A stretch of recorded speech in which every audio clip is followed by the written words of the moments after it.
இன்னைக்கு நம்ம பதிவுல என்ன பார்க்க போறோம் அப்படின்னு பாத்தீங்கன்னா, கடனை சீக்கிரம் அடையிறது, கொடுத்த கடனை சீக்கிரம் எப்படி வாங்குறது அப்படின்றத பத்தி தான் நம்ம பார்க்க போறோம். ஒரு வீடு வாங்கி அந்த வீடை ரெண்டலுக்கு விட்டு அந்த இது பண்ணுவாங்க. அப்போ வந்து பாத்தீங்கன்னா பேங்க் லோன், அதுவும் ஒரு கடன் தான்.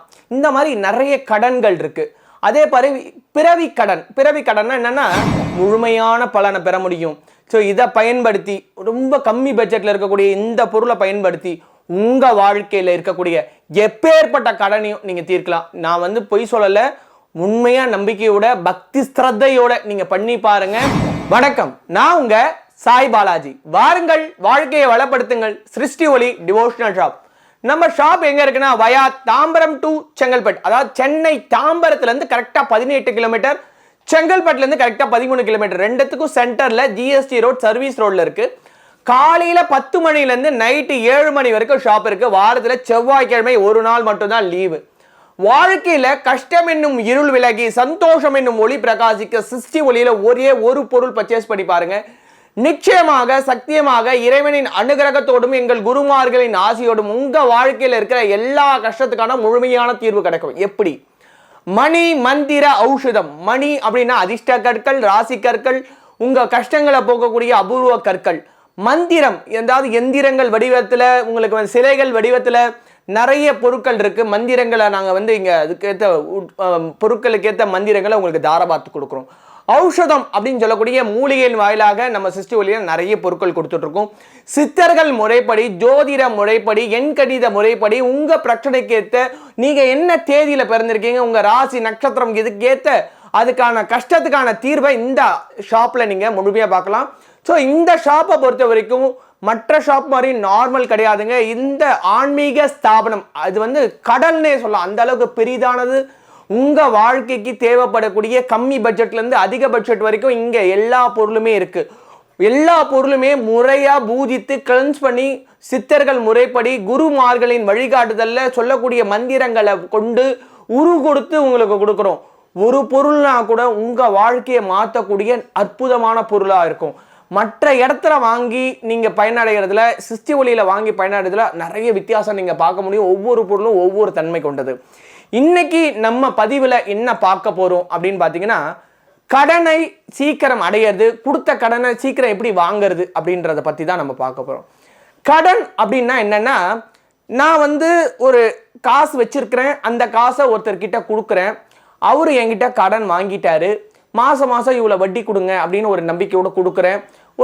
ஒரு பைசா வட்டி, 2 பைசா வட்டி, இந்த மாதிரி ஏதோ வட்டிகளுக்கு நான் கொடுக்குறேன். ஏன்னா குபேரனே வந்து பார்த்தீங்கன்னா பெருமாளுக்கு கடன் கொடுத்து இன்னைக்கு அவன் வசூல் பண்ணிட்டு இருக்கிறத ஒரு ஐதீகம் இருக்கு.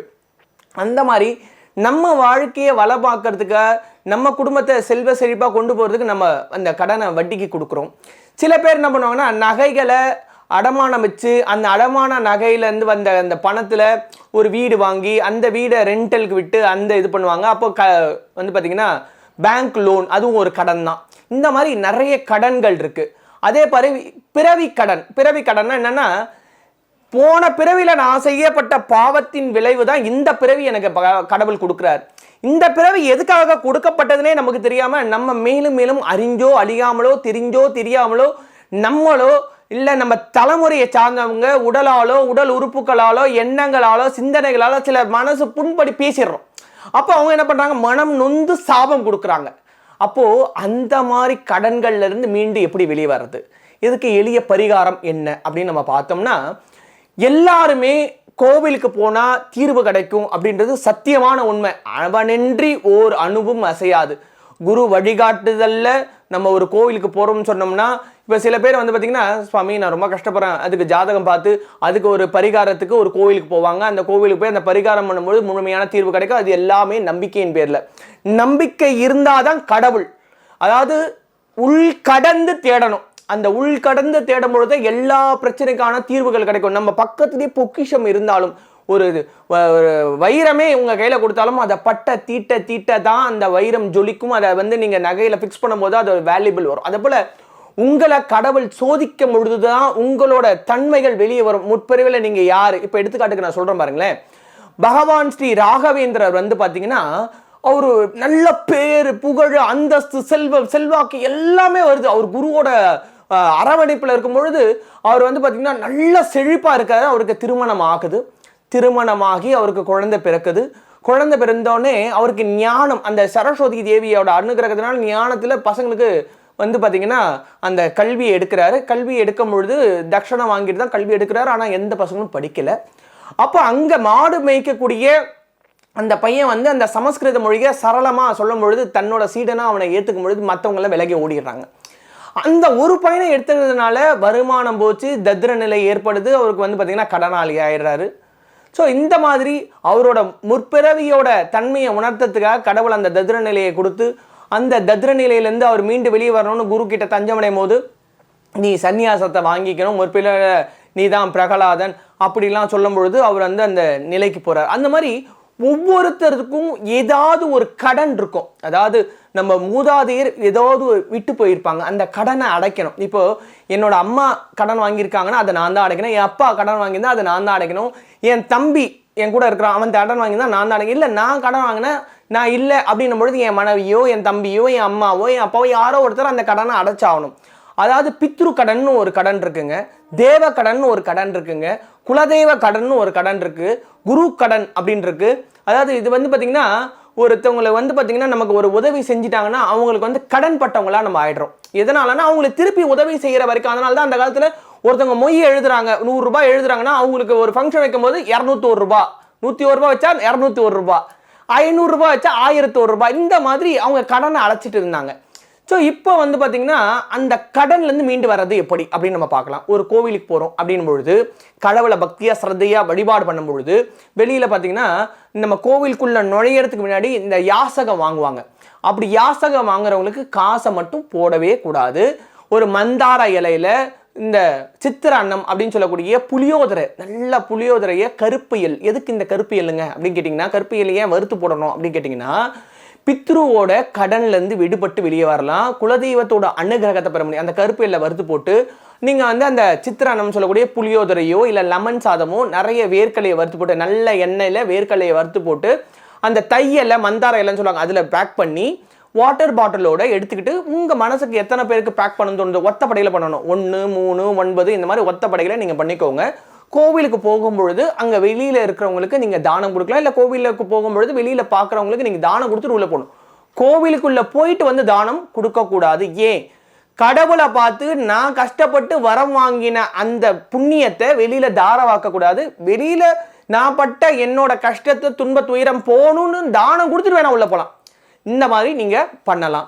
சரி, இந்த மாதிரி உள்ளே போயிட்டீங்க, சாமியெல்லாம் கும்பிட்டாச்சு. சரி, இது மனுஷனுக்கு பண்ணியாச்சு. ஜீவராசி கண்ணுக்கே தெரியாமல் அது உழைப்புக்கு மட்டும் பேர் போன ஒரு ஜீவராசி எதுன்னு கேட்டிங்கன்னா எறும்பு. எறும்பு தன்னோட எடையோட பல மடங்கு எடை கொண்ட பொருட்களை தூக்கிட்டு போகுமா. அந்த எறும்பு வந்து சுறுசுறுப்புக்கு பேர் போனது. ஒரு மனிதன் சுறுசுறுப்பாக இருந்தால் மட்டும்தான் அவனுக்கு எந்த வியாதியும் வராது, அவனுக்கு உழைக்கணுன்ற எண்ணம் வரும், அவனுக்கு வந்து பார்த்திங்கன்னா நல்ல எண்ணங்கள் உதயமாகும், அவன் வந்து நிறைய சம்பாதிக்கணும், தான் குடும்பத்தை பார்க்கணும். கடினமான உழைப்புக்கு பேர் போன அந்த எறும்புக்கு தீனி கொடுக்கறது. அது எப்படி கொடுக்கலாம்? கோவிலுக்கு போகிறீங்க இல்லையா, சம அளவு ரவை 100 கிராம் வாங்குறீங்கன்னா 100 கிராம் சக்கரை, 100 கிராம் ரவை 100 கிராம் சக்கரை, 1/4 கிலோ ரவை 1/4 கிலோ சக்கரை, 1 கிலோ ரவை 1 கிலோ சக்கரை, இந்த மாதிரி கலந்துக்கோங்க. கலந்துட்டு கோவிலுக்கு போனோடனே கொடிமரத்தாண்ட விழுந்து கும்பிட்டுட்டு சாமியெல்லாம் கும்பிட்டு முடிச்சதுக்கப்புறம் அந்த ரவை சக்கரையை கோவில் காம்பவுண்டு செவர் இருக்கு இல்லைங்களா, அதை ஒட்டின மாதிரி எல்லா இடமும் தூவிட்டு வாங்க. இந்த மாதிரி நீங்கள் கோவிலுக்கு போக முடியலப்பா அப்படின்னம்னா நம்ம வீடு இருக்கு இல்லைங்களா, சாமியெல்லாம் கும்பிட்டதுக்கப்புறம் அந்த ரவைய சக்கரையை நம்ம வீடுகளில் அந்த தோட்டம் வச்சுருப்பீங்க, சில பேர் வந்து பார்த்திங்கன்னா அந்த பூச்செடியெலாம் வச்சுருப்பீங்க, நமக்கு அது டிஸ்டர்பன்ஸ் பண்ணாத வகையில் இருக்கக்கூடிய ஒரு இடமா பார்த்து அந்த இடங்களில் தூவி விடுங்க.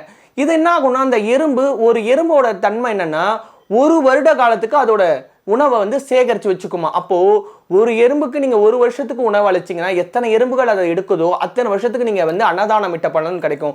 மனிதன் போதும் சொல்லக்கூடிய குணம் கொண்ட அந்த அன்னதானத்தை யார் ஒருத்தர் பண்ணுறாங்களோ அவங்க கிட்ட இருக்கிற அந்த கடன்கள் வந்து நிவர்த்தி ஆகும். இது 2வது பரிகாரம். 3வது, சிருஷ்டி வழியில் இதுக்கு ஏதாவது வழி இருக்கான்னா உண்மையிலே இருக்குங்க. ரொம்ப ரொம்ப ரொம்ப ரொம்ப அபூர்வமான, ரொம்ப ரொம்ப ரொம்ப பலன் கொடுக்கக்கூடிய, ரொம்ப சக்தி வாய்ந்த சித்தர்கள் முறையில் என்னோட குரு வந்து பண்ணி கொடுத்த பூஜித்த ஒரு அற்புதமான ஒரு பொருளை தான் நம்ம பார்க்க போகிறோம். இது பார்த்தீங்கன்னா பைரவர் கடன் நிவர்த்தி தைலம்.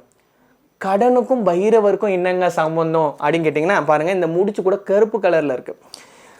கடன் வர்றதுக்கு காரணம் யாருன்னு கேட்டிங்கன்னா, மந்தன் அப்படின்னு சொல்லக்கூடிய ஆயுள் காரகன் அப்படின்னு சொல்லக்கூடிய சனி ஈஸ்வர பகவான் தான் காரணமாக வருவார். இந்த சனி ஈஸ்வர பகவானோட குரு யாருன்னு கேட்டிங்கன்னா பைரவர்.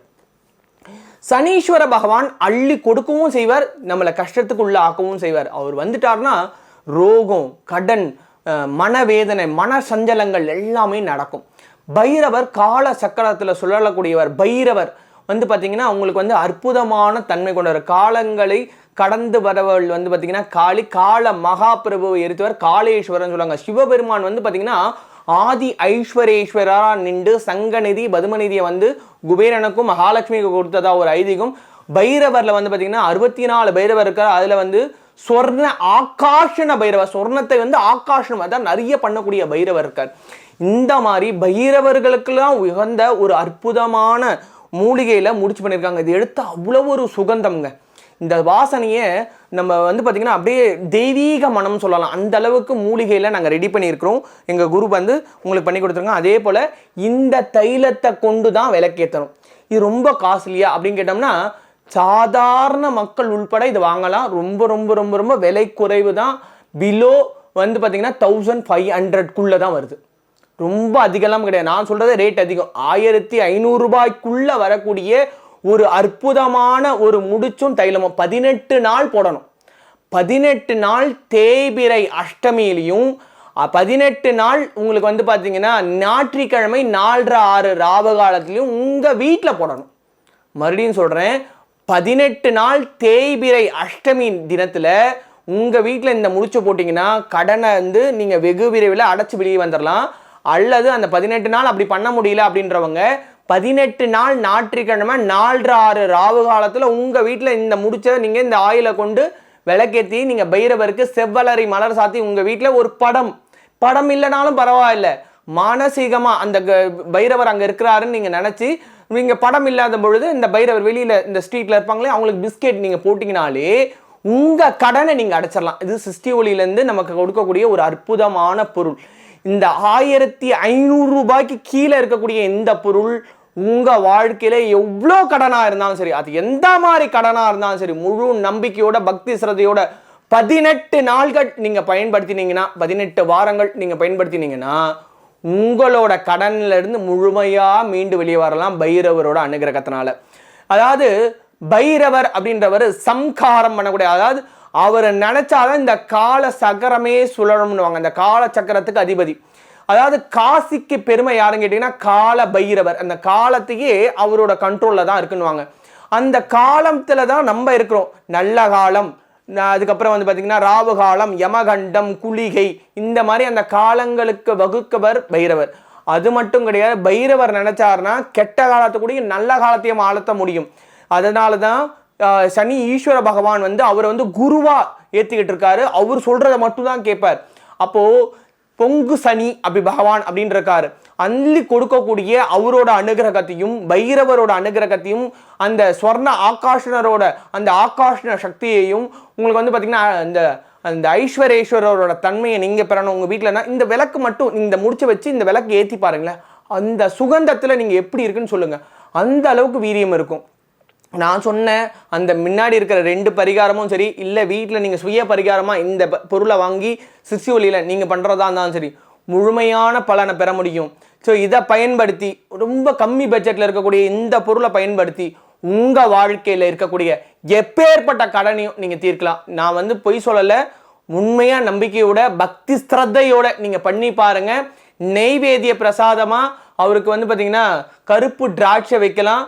வெளியில் இருக்கிற பைரவருக்கு, அதாவது ஸ்ட்ரீட் டாக்ஸுக்கு நீங்கள் பிஸ்கெட்டாக உணவாக அளிக்கலாம். தயிர் சாதமும் வைக்கலாம். தயிர் சாதம் நெய்வேத்தியம் பண்ணி அந்த தயிர் சாதமும் இந்த ஸ்ட்ரீட் டாக்ஸுக்கு நீங்கள் வைக்கும் பொழுது உங்கள் கடன் முழுமையாக விடுபட்டு வெளியே வரலாம். இந்த பொருள் உங்களுக்கு பிடிச்சிருக்கோன்னு நினைக்கிறேன். வேணுன்றவங்க கீழே டிஸ்கிரிப்ஷனில் நம்பர் தரேன், கால் பண்ணி ஆர்டர் பண்ணி உங்கள் வாழ்க்கையில் இருக்கிற கடனை அடைச்சி சந்தோஷமாக நீங்கள் இந்த சிருஷ்டிக்குள்ளே சார் நான் எல்லா கடனையும் அடைச்சிட்டேன்னு நீங்கள் புன்முகத்தோடு சொல்கிறத ஒவ்வொரு நாளும் நான் கேட்கணும்னு ஆசைப்பட்றேன். வேணுன்றவங்க உடனே ஆர்டர் பண்ணி வாங்கிக்கோங்க. நன்றி, வணக்கம்.